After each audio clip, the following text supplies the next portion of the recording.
I was going to ask you, what would your reaction be? Because the UFC is known for, pulling switches. What would your reaction be if the UFC offered Nick Diaz the title shot? Um, I think the whole world knows it's all about entertainment and ticket sales and money at that point. I think he's terrible for the sport as far as like being humble, respectful. We're on network television. There's something I wouldn't let my kids watch Nick Diaz. As a fighter, yeah, we all want to see him fight because he's good. But him being good doesn't cloud the fact that he hasn't earned it. He hasn't deserved it. He hasn't won since 2011. He lost to Conda and didn't rematch him, and I took the fight. He lost to GSP, so he's riding that bandwagon of guys that couldn't be GSP now all of a sudden want to jump back in. And he's been retired for a year. So with that said, there's so many things that are going against it that I will really hope the UFC wouldn't set that precedent and that bar. Was it frustrating at UFC 171 when you saw Nick Diaz there trying to make his case for the title before the weigh-ins, talking in media interviews? Was it frustrating to you to see Nick really go for that title shot at UFC 171 when you were trying to get ready for your fight?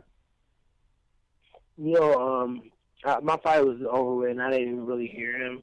But when I went out there after my fight, it's kind of frustrating because, I think the number one contender deserves to sit ringside and watch his next opponent and be there. And the cameras need to see that, dang, this dude's waiting. He's watching with invested eyes because the next guy's here.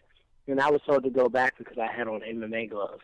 So I think they were trying to highlight the Nick Diaz situation, the fact that he was taunting and, seeing the response. And that's what I felt.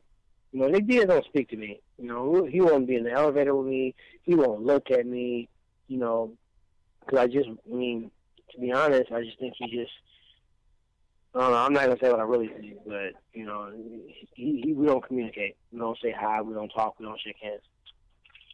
Well, obviously with the state of the welterweight division, everybody feels like, they should be making a comeback now, and, everyone feels it's a popular opinion that it's really opened up. I know you don't share that opinion. You think it was always open, but Nick Diaz is someone who I guess is planning to come back, and he's someone who you might be facing possibly soon or in the future in a possible matchup against Nick Diaz. How do you think you match up there?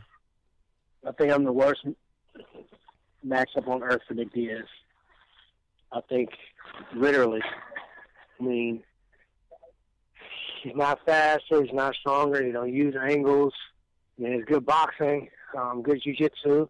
I don't think he can stop my power. I don't think he can stop me from taking him down. I'm not a huge fan of his. His antics outside of the deal.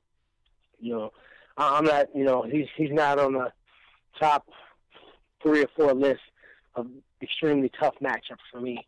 He's a good matchup. He's always a threat to everybody. His volume is, very hard to deal with in boxing. He's similar to Carlos Condit, but not as versatile. Not as it doesn't have a diverse game when it comes to striking and his activity. But I just think Johnny Hendricks is the toughest fight for me, and I want to fight the best. To me, he's the best in the division, and that's what I want to compare myself against.